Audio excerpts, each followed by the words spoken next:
बच्चों, ये है हमारा ट्रांसफार्मर।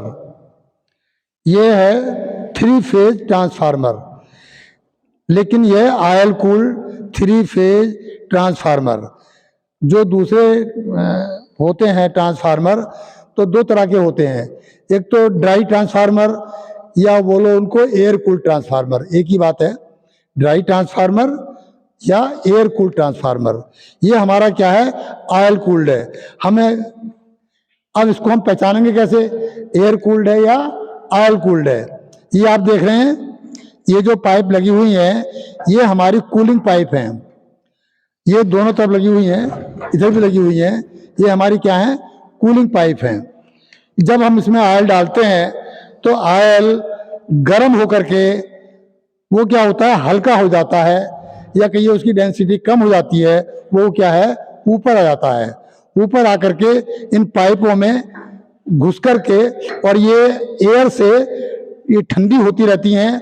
इस तरीके से हमारा पूरा ऑयल का सर्किट पूरा हो जाता है। यानी कि गर्म तेल यहाँ से आया, ठंडा यहाँ नीचे गया, और फिर इस तरीके से हमारा क्या होता है, पूरा घूमता रहता है तेल, और कूलिंग होती रहती है।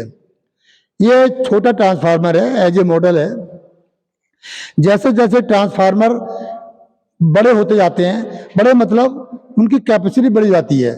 ये मुश्किल से कितना है, ये 440 वोल्ट तो 440 है, बट इसमें लोड कम है।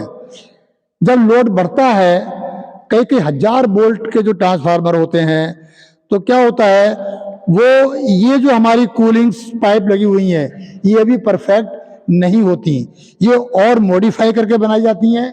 दूसरा, आर्टिफिशियल एयर देने के लिए हम बड़े बड़े पंखों का इस्तेमाल भी करते हैं। कभी कोई गया हो बिजली घर वगैरह में, अभी टूर गया था हमारे कॉलेज से, तो वहाँ मैंने दिखाया था कितने बड़े बड़े पंखे लगे हुए हैं जो इनको ठंडा करते रहते हैं, क्योंकि वो नेचुरल एयर कूल्ड काफ़ी नहीं है। तो ऑयल कूल्ड, और फिर भी हमें इसको एयर की ज़रूरत पड़ती है। जो ऑयल इसके अंदर है वो ठंडा कैसे होगा, तो उसके लिए हम अलग से पंखों का इंतजाम करते हैं। अच्छा, जैसे ही इसकी पावर बढ़ती जाती है, तो इसमें हम और भी बहुत सारे सिस्टम लगाते हैं इसको कूलिंग करने के लिए, ऑयल फिलिंग करने के लिए। जैसे कंजर्वेटर लगाते हैं इसके ऊपर हम, ठीक है ना। उसका कंजर्वेटर का भी यही काम होता है, वो बताता है ऑयल के अंदर कहीं नमी तो नहीं है। एक कंजर्वेटर में रहता है ब्रीदर वाल्व। ब्रीदर वाल्व में एक सामने गिलास लगा रहता है जिसमें सिलिका जेल भरा रहता है, और वो सिलिका जेल क्या काम होता है, वो मॉइस्चर को सोख लेता है, एब्जॉर्ब कर लेता है।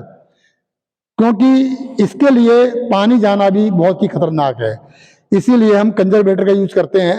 एक ऊपर लगा रहता है, थोड़ा सा दिखाऊंगा मैं कई फिगर इसकी, ठीक है, पिक्चर में दिखाऊंगा। तो ये जो है हमारे जितने जितने बड़े ट्रांसफार्मर होते जाते हैं, तो उसमें प्रोटेक्टिव डिवाइस भी अलग से एक्स्ट्रा उसमें बढ़ती रहती हैं। अच्छा, इसमें तेल कंजर्वेटर के थ्रू हम तेल भी बिना ढक्कन खोले डाल सकते हैं। समझ में आ गया।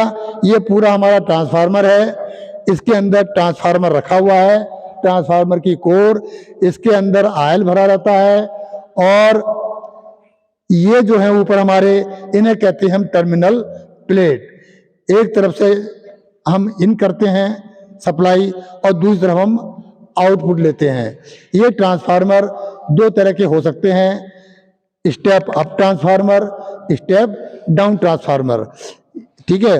इसके कनेक्शन भी इंडक्शन मोटर की तरह 2 तरह के होते हैं, स्टार कनेक्शन और या डेल्टा में।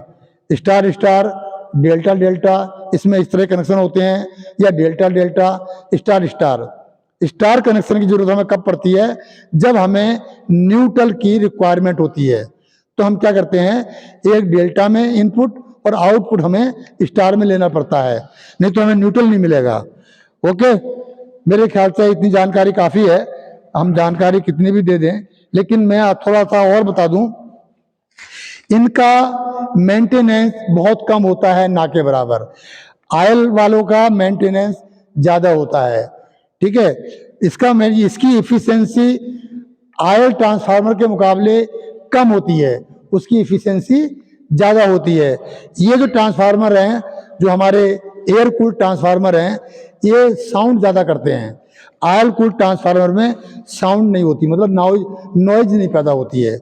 ठीक है, ये ऐसी कुछ खास बातें हैं।